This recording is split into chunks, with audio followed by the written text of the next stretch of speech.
Gotta buckle up my helmet.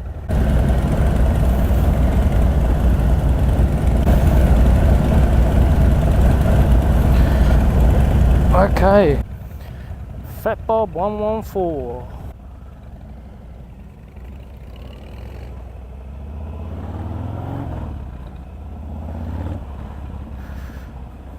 Well, I don't like the look of this bike, but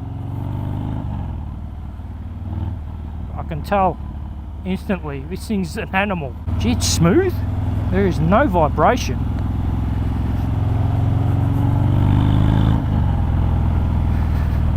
I'm interested to ride this because I have a lowrider S and I believe this is what they've brought out to replace.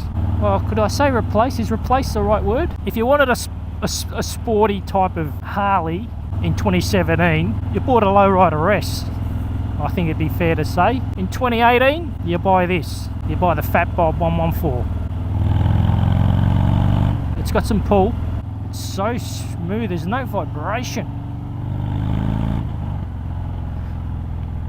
This has got an aftermarket exhaust on it. I didn't actually check to see what it is. I will check it out before I'm finished this test ride. So it sounds like a Harley.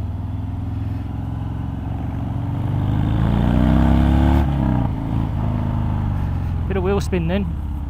Whoa, bit of wheel spin. Wow. The speedo, I can hardly read it. Black background with a white digital, I can hardly read it. That's one thing I don't like.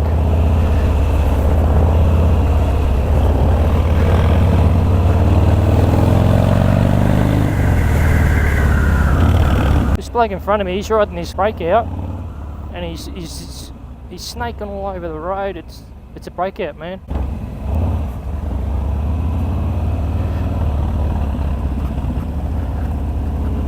Yeah, see?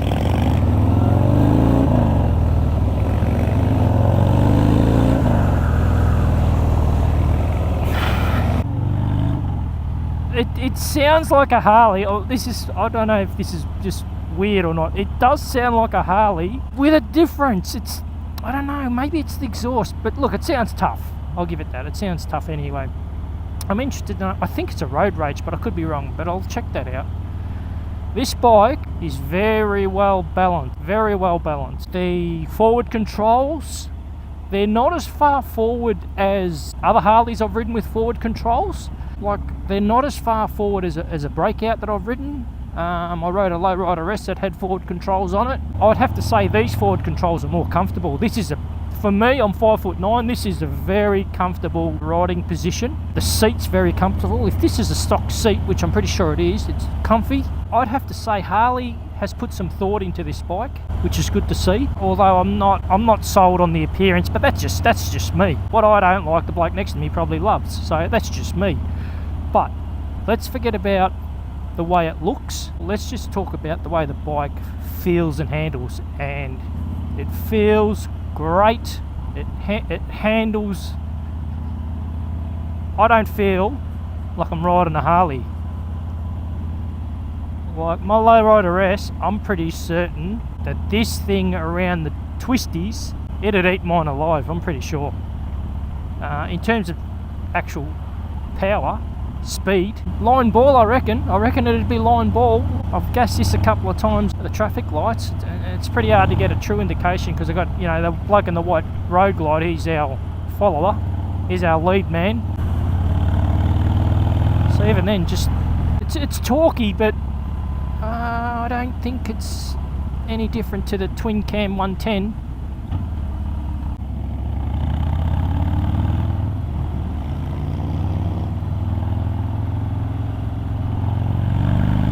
Doesn't vibrate, that's for sure. So it's good. It's good when it comes to that. Really good. This road's fairly rough. It's handling the road pretty well.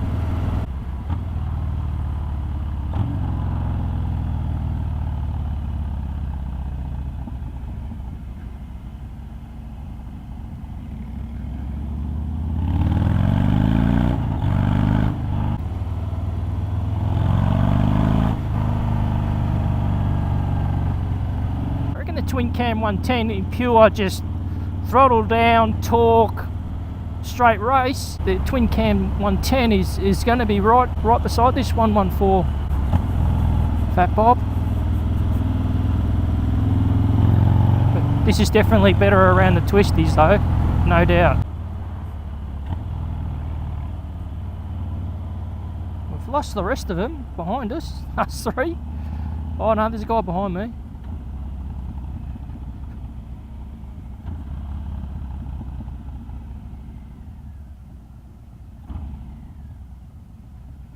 Brakes, yeah, brakes comparable. I mean, the lowrider S has ABS brakes, so this is comparable.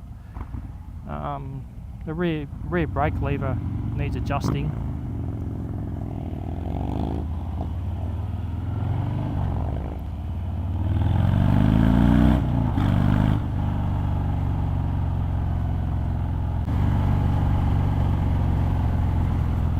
It was a clutchless shift, that was. It was okay. Unintentional.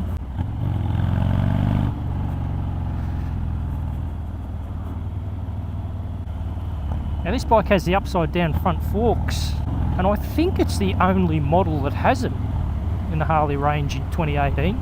Front handling is pretty good. I mean, most of the bumps I seem to be feeling through the seat, through the rear shock. The front's taking everything really good. This is quite a windy road here, and as I said before, we're guided by the guy in the white road glide. I can feel this bike is saying, come on, let's go. This Fat Bob, it just wants to go.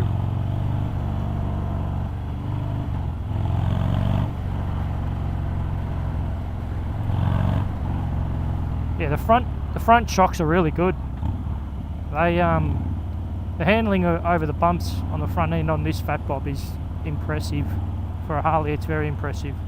And the sound, this pipe, as I said, it's an aftermarket pipe, and the sound, it's growing on me. I'm starting to like it. I don't know how well the audio is picking it up. Like I can only hear this.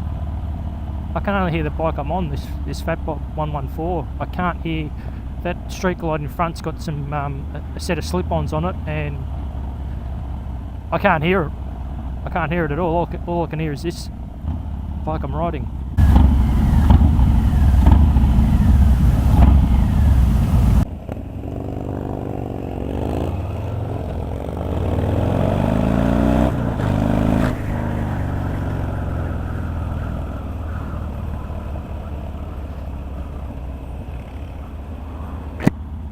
Would I buy this bike? Look, that's a tough question. I mean, I've only ridden the thing for 10 minutes. It's fairly hard to gauge whether you'd buy a bike on 10 minutes of ride time. What I would say though, is if I had to ride this bike as a daily commuter, this bike could comfortably be a daily commuter. It's very comfortable riding position. I'm very upright. I don't feel like I'm slightly, like when I ride my lowrider S, I feel slightly hunched forward, which after about an hour and a half, I start to get aching in the back of my shoulders. I don't think I'd have that problem on this Fat Bob. I'm slightly more upright. I think I'm actually, I'm closer to the bars. You could comfortably have this bike as a daily commuter, which is I think is remarkable for Harley, considering this bike here, it's got to be up close to it's got to be up close to 1900cc, I'd reckon, because I know my lowrider S at low speed, it in and around traffic can carry on a little bit and vibrate, and you can feel that at times it's not happy, whereas this, I don't think that'd be a problem. I don't think that'd be a problem with this. I think it'd say, okay, we're going to go slow, are we? All right, I'll do that. And then, you get out on the roads like this, it'll say, you want to speed it up a bit? Let's do it. I think this is that type of bike. If you can get yourself over the look of this bike, because that's the contentious thing, I think. If you can get yourself over it, if this bike, if you love the look of it, you would love it. You would love this bike.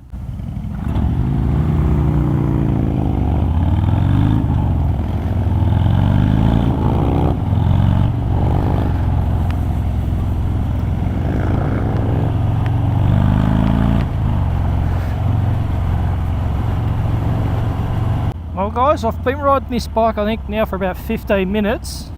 It's growing on me. I'm not happy with the front, the way it looks, but for some reason I keep blocking that out of my mind. And all I keep thinking to myself is, wow, this handles, oh, while I think of it, the clutch on this, oh, it is so much better than the Lowrider S. The Lowrider S, the clutch is heavy. Well, the clutch on this is sensational. It's so much better. It's winning me over, this bike. That's funny. I thought there was an orange light flashing on the dash, an orange version of the bar and shield. For a minute there, I thought, oh no, something's happening. Is that an engine warning light? But it's just it's like a fluorescent orange bar and shield logo, Harley logo. The worst part of the bike is the digital display on the speedo. Mate, it is so, you actually got to, you can't just glance at it and look away. You've actually got to stare it down.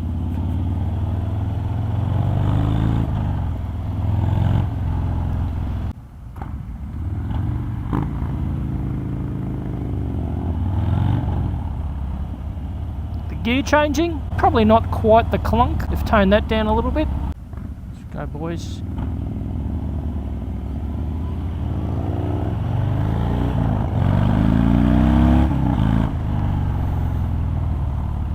Yeah, she's got some pull.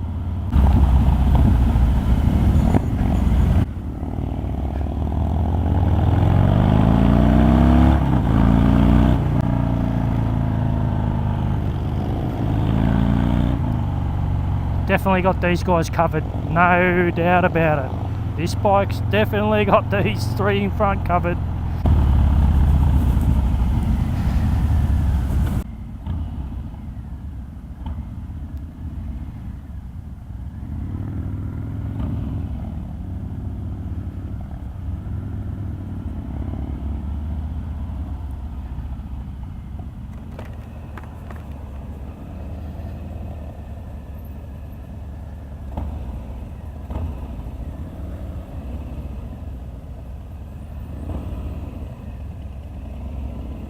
Yeah, it's nice. Very easy to slow ride on it. Yeah, well, very well balanced bike. Very well balanced bike.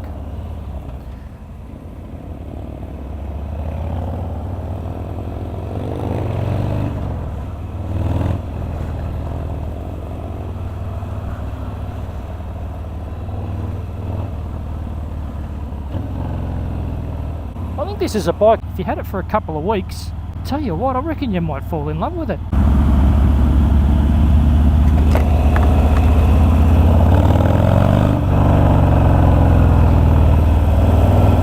I've enjoyed this ride. The instrument clusters on the handlebars, they're the same, nothing's changed there. This bike doesn't have cruise control.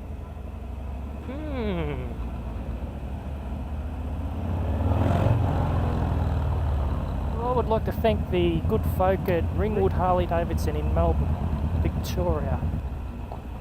Hey, what are we doing? What are we doing? What are we doing?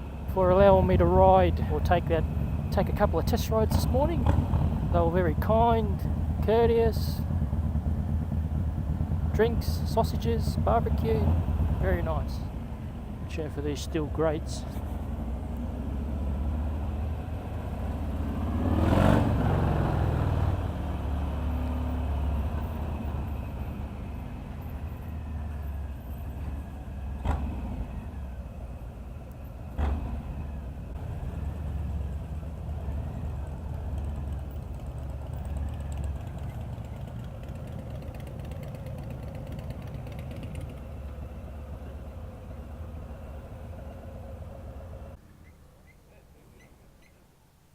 Yeah. What is that? That is a Bassani. Bassani.